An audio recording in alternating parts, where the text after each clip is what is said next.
Before dawn, the coastal fishing port was already sparkling with ship lights. From the early morning mist, large capacity ships roared out of the dock, carrying strong men carrying dreams of silvery catches of fish in their holds. The sound of waves gently lapping against the sides of the ships was like the ocean's call. That was the moment to begin an arduous but hopeful journey. The journey of catching hundreds of tons of fish with nets in the vast ocean. For thousands of years, the sea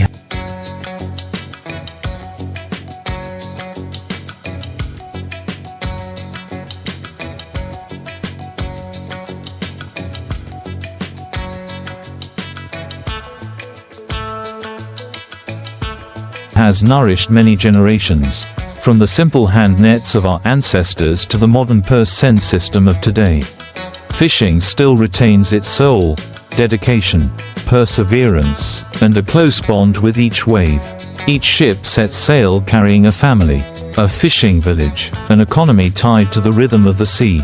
Today, to catch hundreds of tons of fish per trip, fishermen use a purse seine system, a fishing gear several kilometers long, capable of zoning and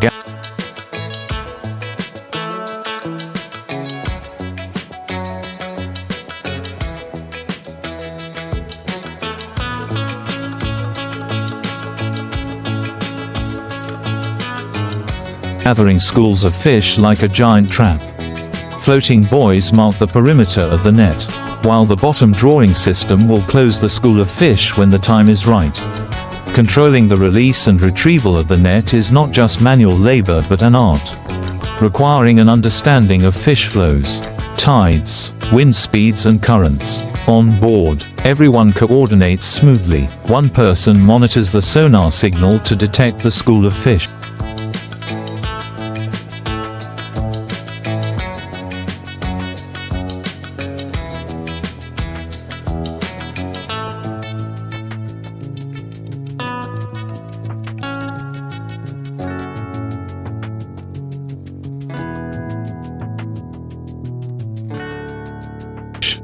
Another checks the release speed of the net. When the fish signal reaches a certain concentration, the captain orders the net to be closed.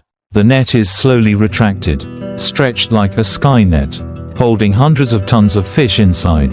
At that moment, the whole ship seems to hold its breath, then burst into cheers when the fish struggled, shining silver on the water surface. Each trip lasted from 15 to 30 days. On the ship, there was no clear day or night.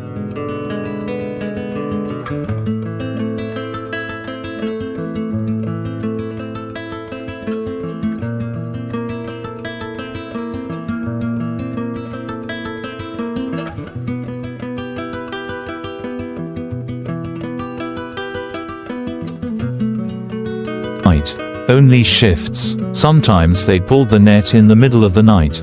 Sometimes they had to stay up 2 nights in a row when the fish continuously appeared. They ate on the waves, slept in hammocks in the hold, listening to the sound of the engine like a lullaby. They did not have soft beds or full meals, but they had the perseverance and solidarity like steel forged in the wind and waves. The chef on the ship was a silent hero. In the small, cramped kitchen,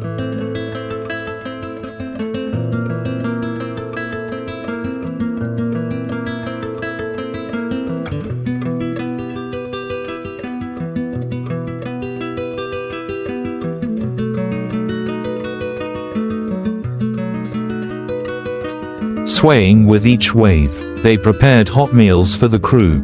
A bowl of sour tuna soup, a simple plate of boiled vegetables was enough to warm the whole group in the cold open sea.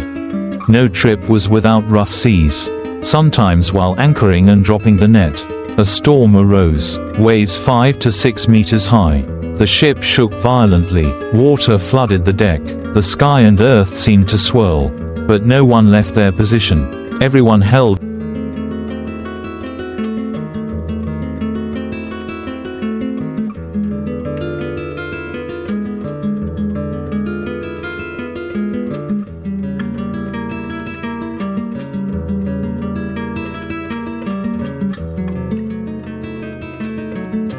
on to their work.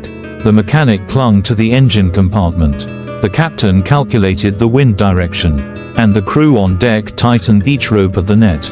In the middle of the storm, they did not fight against nature, but fought to keep their lives, keep their faith, keep the ship as if it were their own family. When the sea was calm, the fish came again. There was a trip that caught more than 150 tons of fish in just 2 days. Each time the net was cast, it was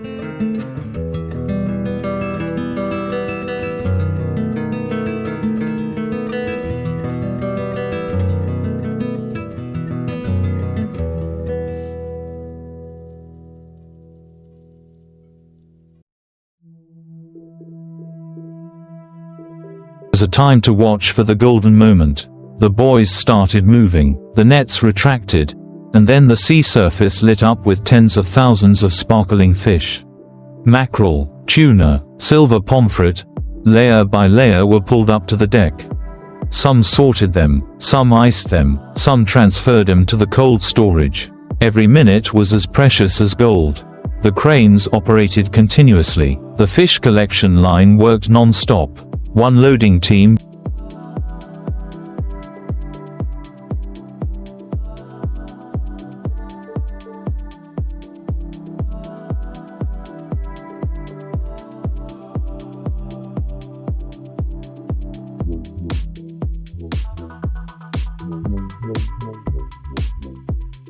brought the fish from the net. Another team quickly iced them, noted their weight, and classified them by type to prepare for the domestic market and export. The smell of fresh fish, sweat, and engine oil blend together to create the distinctive flavor of white gold in the middle of the ocean. Maintaining the quality of fish is not easy. The preservation system on board must operate continuously. The temperature in the hold is always kept below -18 degrees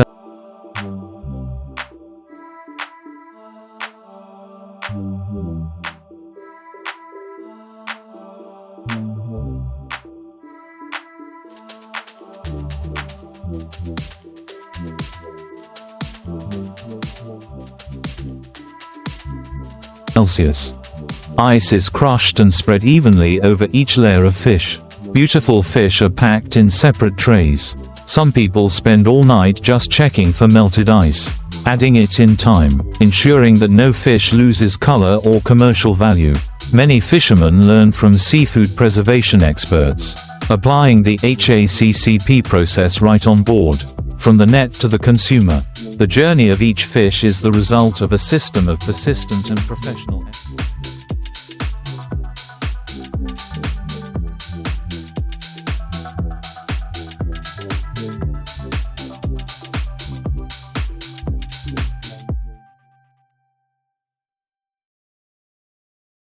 efforts. The day the ship docks, the fishing port is bustling like a festival. The ship's whistle sounds far away, signaling a successful trip. Relatives flock to welcome them, their eyes waiting, their arms clasped tightly. The fish are unloaded onto refrigerated trucks, transferred to wholesale markets or processing plants. The purchasing agents lined up waiting for the price. The smiles sparkled on their sunburnt faces, complete joy after day.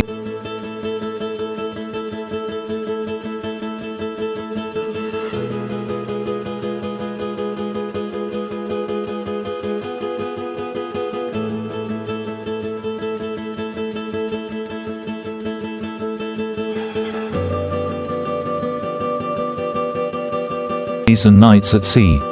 The seafaring profession is not just a livelihood.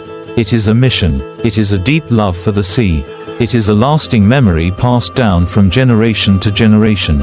It is the heart of the Vietnamese people who live in harmony, resilience and aspiration. They do not just catch fish, they keep a part of the sovereignty of the sea and islands, preserving the tradition of survival associated with the fatherland.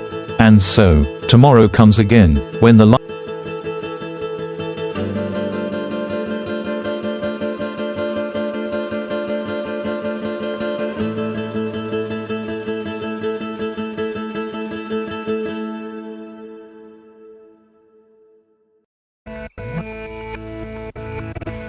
lights of the fishing ports still flicker in the mist. The ships will set sail again, carrying with them the dream of new catches, long trips, untold journeys on the waves. The call of the sea will never end between trips full of fish. Fishermen also deeply understand the responsibility to preserve the ocean. Sustainable fishing, that is a phrase that is increasingly mentioned. Many people have changed their habits, not catching young fish, not destroying.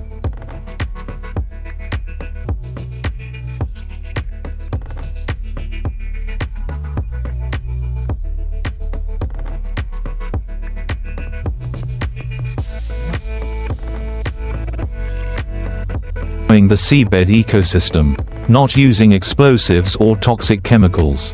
Environmentally friendly nets, with standard mesh holes for young fish to pass through, are widely used. Some fleets also participate in biological monitoring programs, cooperating with conservation organizations to collect data on rare fish species and protected breeding areas.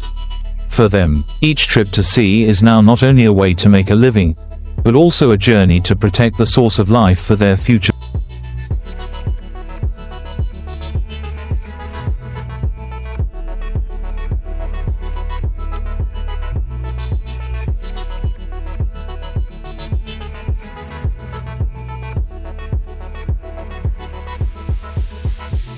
generations. The young generation in fishing villages today are no longer shy in front of the waves. They learn the trade from their ancestors, but also bring with them new thinking, operating ship management software, analyzing export markets, controlling automatic mechanical systems. On the deck, you can see young men pulling nets while operating their phones, sending production reports to shore stations. Many of them have returned to work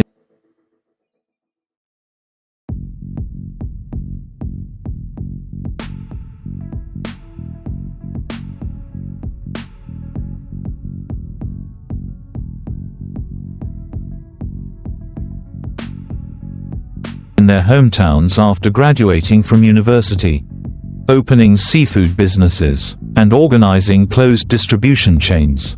Fishing is no longer an image of simple hardship, but a symbol of innovation, dynamism and integration. The sea never sleeps, and neither do fishermen. Each net, each wave, each ship's light in the middle of the night is proof of the strong will to live, of the extraordinary mettle of the Vietnamese people in the middle of the ocean. They have been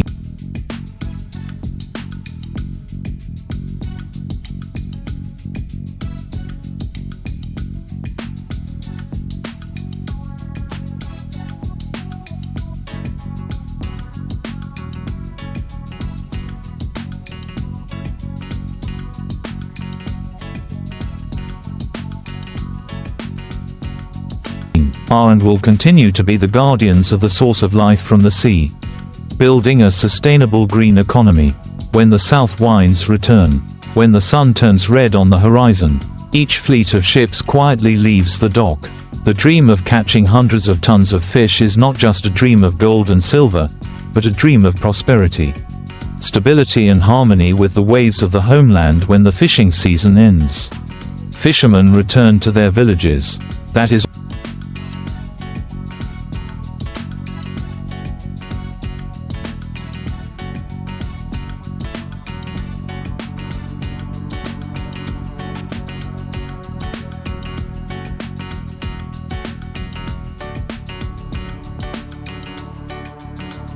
also the time when the fishing village enters the festival season.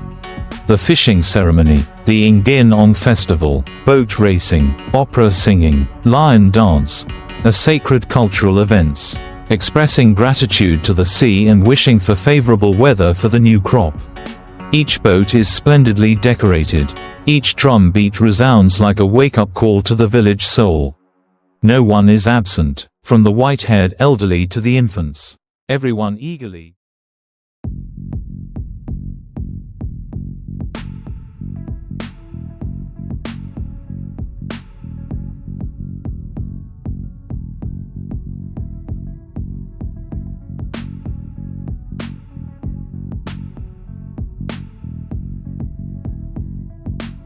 goes to the village communal house, to the temple to worship the Nam High God.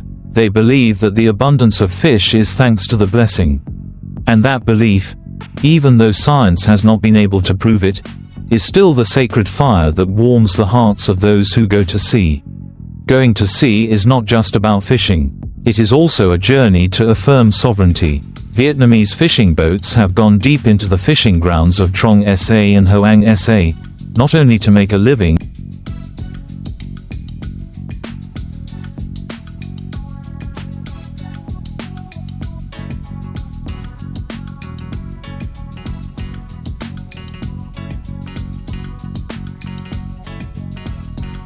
but also to be present. To remind that those seas belong to their ancestors and their descendants. In each fishing net pulled up, there is both pride and responsibility. Many fishing boats also cooperate with the Fisheries Control Force and the Coast Guard, providing information and supporting rescue when necessary. They do not carry guns, but they carry the red flag with a yellow star in the midst of strong winds and waves. It is this resilience that has turned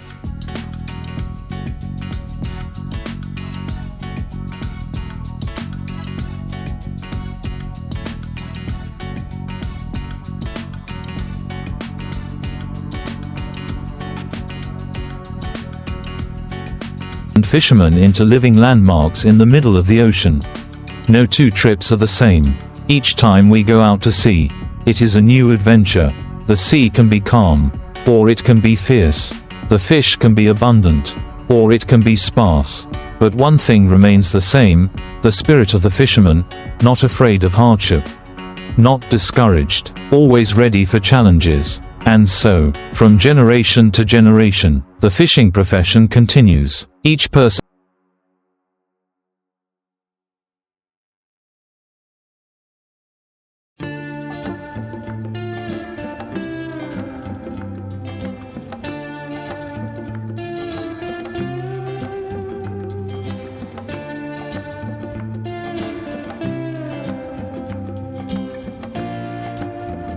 going to sea is a link in the net that holds the soul of the nation. Each ship is a symbol of the aspiration to go out to sea, of love and responsibility for the homeland and country. They don't just catch hundreds of tons of fish, they're writing the epic of the sea with their lives after 24 hours of moving. The ship entered deep water. The wind was cool, the waves were gentle, everyone took turns watching the radar and sonar. Some took the opportunity to patch up the torn net.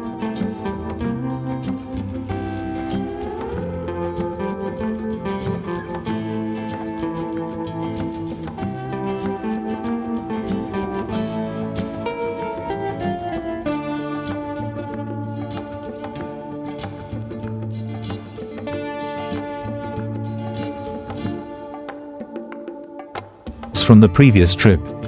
In the evening, the whole team gathered to eat dinner, tuna soup with ginger fish sauce. Laughter echoed across the night sea. The waves were stronger, but not dangerous. The cold holds began to fill up.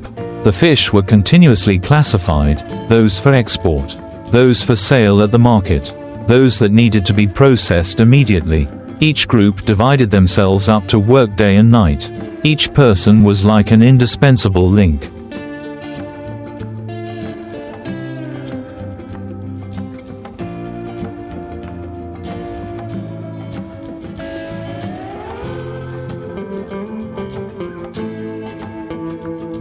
At 10 a.m., the sonar detected a super-large movement.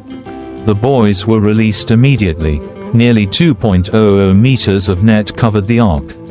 More than 60 tons of tuna were collected. Some people cried tears of joy. The whole ship was bustling like a festival.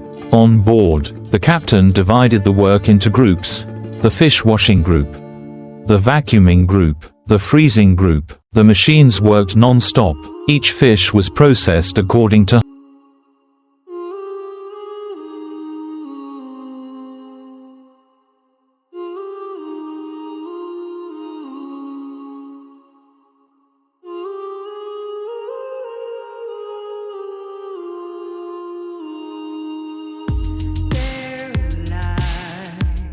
hygiene standards. The captain said, "Each fish is the honor of the whole ship." Not even a single ounce is wrong. The ship turned its bow towards the mainland. The waves were against it, moving slowly. Everyone was tired, but joy was evident. In the engine room, the ship's whistle sounded in the early morning. The fishing port was crowded with people. The first boxes of fish were loaded onto the refrigerated truck. The captain shook hands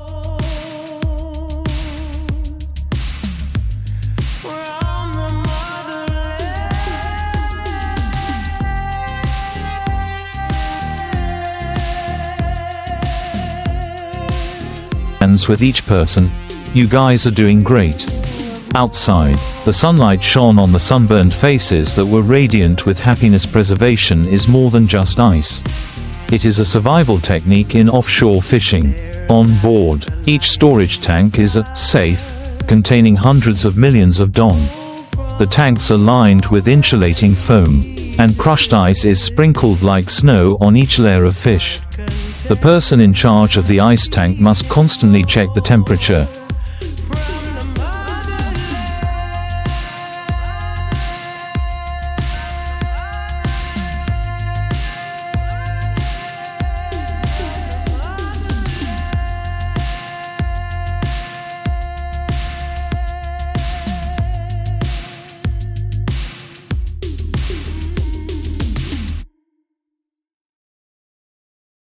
When talking about fishermen, people often think of strong men who brave the waves to go out to sea. But behind each ship is the figure of a woman, a mother, a wife, a sister, quietly but indispensable in the life of the sea. Women in fishing villages are also the ones who preserve the culture of the sea.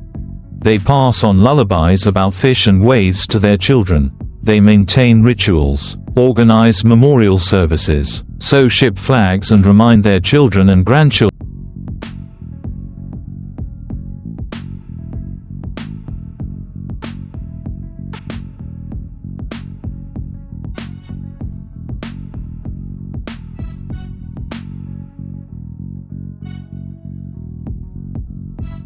about taboos when going to sea.